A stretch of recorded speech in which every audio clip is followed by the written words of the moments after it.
কতদিন হয়েছে এই পানীয় জলের পাম্প মেশিনটা বইছে? এটা হয়েছে প্রায় 3-4 মাসের মতন। 3-4 মাস এন মানে এখনো চালু হয়েছে না? না, কেরে এটা বলে কি ওই সিদ্ধান্ত তারা নিচ্ছে অপারেটর লিয়া এই ব্যাপার নিয়ে। অপারেটর নিয়োগ হইতেছে না, লিগা চালু হয়েছে না? তো আপনারা জল কেমনে পান?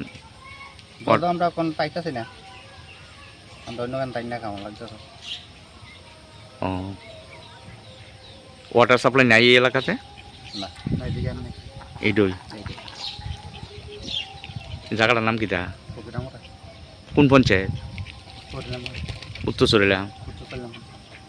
আপনারা জলের কষ্ট হইতেছে না? হ্যাঁ, তো এই এলাকার নেতৃত্ব বা পঞ্চায়েতে জানাইছেন নিজে কি কারণে চালু হয় না? এটা তারা এক দুইবার বইছে, বইয়ে মিটিং টিটিং করছে, কিতা করছে করার বিচার।